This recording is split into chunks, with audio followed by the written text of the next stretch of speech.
You are 14 years old. Today is your wedding day. You did not choose the man standing across from you. Your father did. The man is older, by a decade, maybe more. You may have met him twice. In a few hours, in front of your entire family and your entire village, you will become his wife. You are 14. And here's the part that should stop you cold. Nobody in that room thinks anything is wrong. To them, this is just how it works. This is what 14-year-old girls do. And this is not one place or one century. This is Rome. This is Athens. This is ancient India and medieval China. Across thousands of years and dozens of civilizations, the same scene played out with almost identical beats. So what is going on here? Why did so many ancient humans marry at ages that today would put someone in prison? Was it about love, power, money, biology? Were they desperate? Or is the real answer something far stranger and far more uncomfortable than any of us want to admit? Because the story of why ancient people married so young is never just one thing. It is a tangled knot of death, law, economics, and raw survival. And when you finally pull it apart, it tells you something deeply unsettling about the world your ancestors actually lived in. Among the Hadza of Tanzania, one of the last hunter-gatherer societies studied by anthropologists, women typically pair off around 18. Men, a few years older. Anthropologist Louis Binford compiled marriage data from 177 foraging societies and found a median age gap of about 5 years. Monogamy was the norm. Women chose their own partners. There was no contract or dowry. Picture that as the exception, though not the rule. Look across foraging societies more broadly, and parents were usually the ones doing the choosing. And here's where it gets interesting. Some researchers argue that's not just a cultural accident, it might be baked into biology itself. Evolutionary anthropologists point out that parents and children don't actually want the exact same thing out of a marriage. A daughter wants the best partner for herself. Her parents want the partner who's best for the whole family's survival. And those two lists don't always match. Give parents the power to choose, and you get alliances, resources, security. Give the daughter the power, and you might just get love. Ancient societies over and over bet on the family's math over the daughter's heart, and the more was riding on that bet, the tighter parents gripped the wheel. Then, roughly 12,000 years ago, farming appeared. Land, livestock, stored grain. Now, humans had far more assets that couldn't be carried. Assets that needed heirs, and needed them locked in fast. And that's exactly where the grip tightened the most, and marriage age began to fall. In Rome, the legal floor would drop to 12. In parts of India, religious texts would push it to 8. Across the ancient world, girls were now being handed over with no say in it at all. The question is why the drop, though, and the most obvious answer is almost completely wrong. Here is a number that gets repeated constantly. In the ancient world, the average life expectancy was somewhere around 30 to 35 years. And the conclusion people jump to is simple. If everyone drops dead at 30, of course you marry at 14. You are practically middle-aged. Better reproduce before the clock runs out. That conclusion is wrong. Because that number does not mean people dropped dead at 30, it means the average age of death was 30. And those are very different things. That average is being dragged down violently by one catastrophic factor. Dead children. In the Roman world, roughly 1 in 3 babies died before their first birthday. By age 10, close to half of all children born were already gone. Disease, infection, a scraped knee turning septic in a world with no antibiotics, no germ theory, no understanding of why people were dying. When you average a population where half the members die as small children with the adults who survive, you get a number like 30. But it describes almost nobody's actual lifespan. Because if you survived childhood, if you made it through that gauntlet of early death, your life expectancy shot up dramatically. Demographers who've modeled Roman mortality using standard population life tables put it this way. A Roman who reached 15 could reasonably expect to live into their 40s or 50s, and plenty went way beyond that. Cicero was 63 when he was executed. By politics, not by age. The man had opinions about everything. That kind of energy does not burn out quietly. Augustus ruled until 75. Cato the Elder made it to 85. Terentia, Cicero's wife, reportedly reached 103. That 14-year-old bride still had decades of life ahead of her, not the handful of years the married young because they died young theory would need her to have. Which means our most obvious answer collapses almost immediately. So what was actually driving it? The Romans wrote everything down, including the exact ages at which a person could legally marry, and the numbers are precise, official, and jarring. Under Roman law, codified in the digest under Emperor Justinian, the minimum marriage age was 12 for girls, 14 for boys, 12. But the law setting a minimum does not tell you what people actually did. The speed limit is 65. That does not mean everybody drives 65. So historians went looking for the real answer. And the way they found it is remarkable. They turned to tombstones. The Romans inscribed detailed information on funerary monuments, the age of the deceased, their relationships, who set up the stone. In 1987, historian Brent Shaw published a landmark study in the Journal of Roman Studies, building on demographic work by Richard Saller, analyzing thousands of these inscriptions to reconstruct when Roman people actually got married. The results were surprising. For ordinary Roman women, the average age of first marriage fell in the late teens, around 18 to 20. Most regular Roman girls were married as young women, not as children. But, and this is the crucial part, that was the average for commoners. Among the aristocracy, the picture changed dramatically. Elite girls were married in their early to mid-teens, some at 12, exactly at the legal floor. Augustus married his daughter Julia off at 14 to cement a political alliance. A real pattern was emerging. The richer and more powerful your family, the younger you married. And that single observation cracks the whole question open, because it tells you that early marriage was always, fundamentally, about power. Think about what marriage actually was for an elite Roman family. A marriage was a treaty, a merger, a contract between two powerful families to combine wealth, forge political alliances, secure bloodlines, guarantee heirs who would inherit land and name and status. A daughter was an asset on a board. The younger you married her off, the sooner you locked in the alliance. For the poor, that particular game did not matter. A farming family did not need dynastic alliances. They needed their daughter's labor at home for as long as possible, and a few years to scrape together a dowry. So poor girls married later. The pressure to marry young scaled directly with how much power was at stake. And once you see that, you understand that this was never really about 14-year-olds. It was about what 14-year-olds could be used for. And that machinery looked different everywhere it operated. Go to Athens, the supposed cradle of democracy and philosophy, the city of Socrates and Plato. And the marriage pattern was even more extreme. Athenian girls were typically married around 14. Their husbands were usually around 30. A 30-year-old man and a 14-year-old girl. Completely unremarkable at the time. Xenophon, writing around 362 BC, described what he considered an ideal marriage. In his dialogue Oeconomicus, a wealthy Athenian named Ischomachus tells Socrates how he married his wife when she was not yet 15. He describes training her to manage the household like a student, because to him, she essentially was. Ischomachus was bragging. This was the model. Why 30 and 14? Economics. An Athenian man needed years to establish himself. Military service, a career, enough money to maintain a household. A girl needed only to reach puberty. The gap was architectural. Men needed decades. Women needed only biology. Athens and Rome built their systems on property and politics. But go further east and the same logic pushed even harder. And the marriage age dropped even lower. Ancient India took the principle that Rome reserved for its aristocrats and turned it into religious law. In the Vedic period, roughly 1500 to 500 BC, Indian women married in their mid to late teens after puberty, a pattern almost identical to Rome's commoners. But over the following centuries, as the Dharma Shastra legal religious texts took shape, something shifted.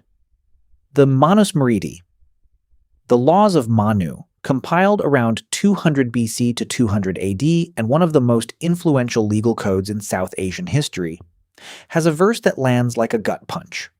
A man of 30 should marry a girl of 12, a man of 24 a girl of 8. The reasoning was purity. A daughter given in marriage before puberty was kanyadan, the gift of a virgin, one of the highest acts of religious merit a father could perform. A daughter who reached puberty unmarried brought shame on the family. Her value as a gift diminished. 8 years old, handed over by her own father in the name of religious merit to a life she had no say in. This made India one of the most extreme cases in the ancient world. The same power and purity logic that drove Roman aristocrats to marry off daughters at 12 got written into sacred law by India's most influential religious texts, though how hard that law actually landed on any family depended on their region, their era, and even their caste, since the very same texts handed down different rules to different castes. And this wasn't just an ancient problem that quietly disappeared. The Bengal census of 1881 recorded 245,388 married girls under the age of 10, 11% of all girls in that age group in the province. And in 1889, a 10-year-old Calcutta girl named Fulmoni Dasi died after her 35-year-old husband forced sex on their wedding night. The autopsy found her body simply wasn't developed enough to survive it. Her death, reported in the Viceroy's own council, became the case that finally forced colonial law to raise the age of consent from 10 to 12. Not 18. 12. And that case exposes something the numbers alone don't. Marriage and what happened after, it were not the same event. Just 5 years before Fulmoni's death, a young Bombay woman named Rukmabai had been dragged to court by the husband she'd been married to at 11, because she'd simply refused to move in with him or consummate the marriage after reaching adulthood. She won public sympathy, if not the case. The wedding ceremony was one moment. Whether, and when, that marriage was actually lived out was often a separate, quieter battle, fought years later, sometimes never resolved at all. Where India used religion, China used the state.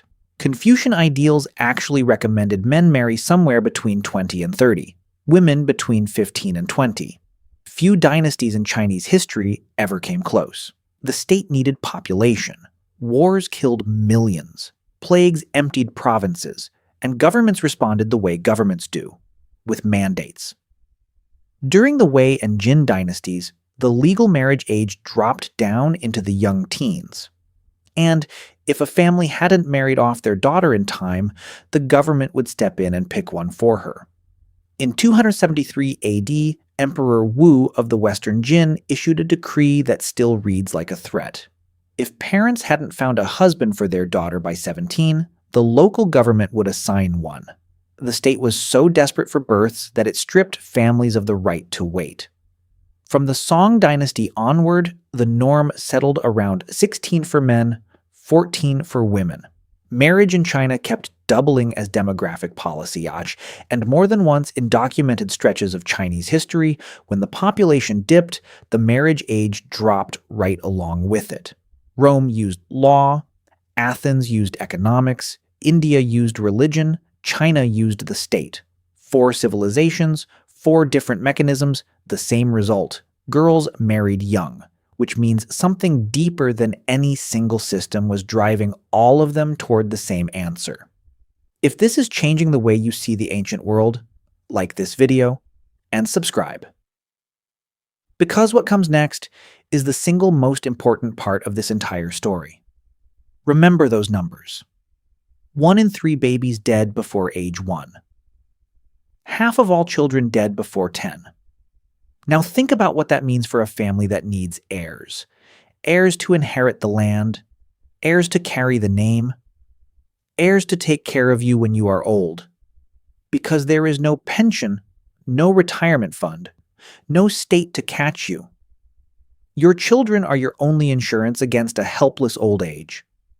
And half of them are going to die.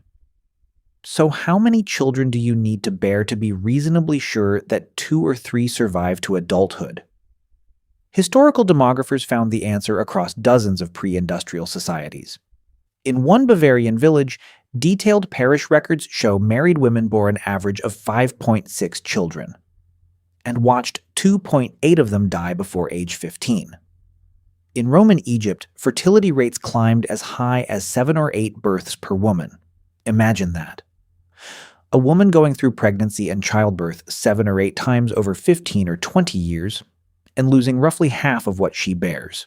Some in infancy, some as toddlers who had already learned to walk and speak and laugh. What's left at the end of it is maybe 3 or 4 children who make it to adulthood. In a family that needed every single one it could get, and every one of those pregnancies in a world with no modern medicine carried a real chance of killing her, too. Childbirth was one of the leading causes of death for women across the ancient and medieval world. Now, connect the numbers. If a family needs a woman to bear 6, 7, 8 children just to end up with a handful of survivors, and if each pregnancy is dangerous, and the body can only do this for so many years, then there is a cold, horrifying logic to starting as early as biologically possible. Every year you wait is a year of fertility lost.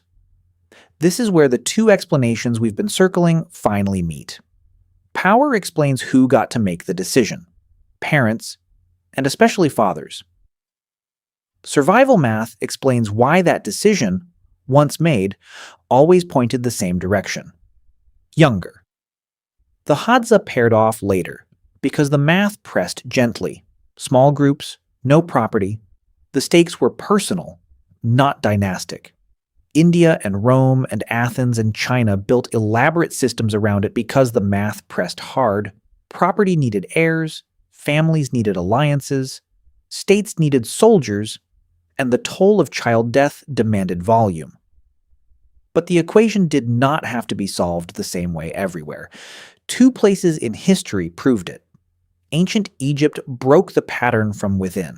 Egyptian women could own property independently. They could inherit, manage it, sell it without a husband's permission. They could initiate divorce and represent themselves in court.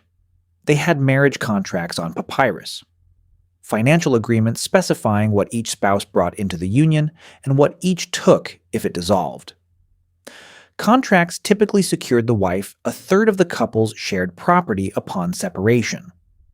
A real, enforceable legal claim, in an era when most women on Earth had none. The marriage age in Egypt was closer to the mid to late teens, where the legal framework treated women as economic agents rather than economic objects. The marriage pattern shifted. And 15 centuries later, on the other side of the world, the same principle held. In 1965, demographer John Hajnal drew a line across Europe from St. Petersburg to Trieste. To the east, early marriage, extended households, the familiar pattern. To the northwest, England, France, Scandinavia, something entirely different.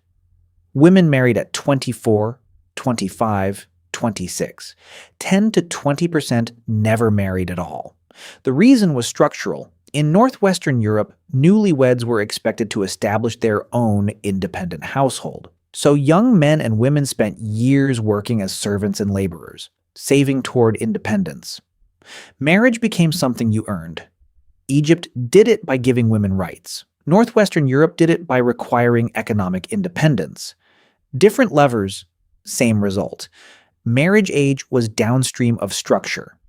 Change who owns what, who controls whom, who pays the cost of starting a household, and the same human beings produce completely different rules. The cost of the old math was real, and it deserves to be said without softening. Girls married off at 12, 14, sometimes younger, often started bearing children in bodies that hadn't finished developing. Fulmoni Dasi is what that cost looks like up close. Not a statistic, a 10-year-old girl who didn't survive her own wedding night. Beyond the physical danger, a girl married that young lost her education, her autonomy, her chance to become anything other than a wife and mother. The number of children she bore was not her choice.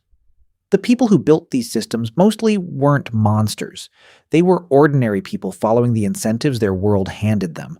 A Roman father securing an alliance, an Indian father earning what he believed was religious merit, a Chinese official trying to keep his province from collapsing. They were doing what their world told them was correct. Change the conditions, lower the death rate, give women property rights, require economic independence before marriage, and the same ordinary people produce completely different rules. We didn't become better people than the Romans or the authors of the Manusmriti. We became people who don't bury half our children, and that changed everything. Your family has a version of the story somewhere. 2 generations back, 5, 20, someone in your line was married younger than you would find acceptable today. And they're part of the reason you exist. What did that look like in your family? Tell me in the comments. If this story changed the way you see any part of history, follow this channel.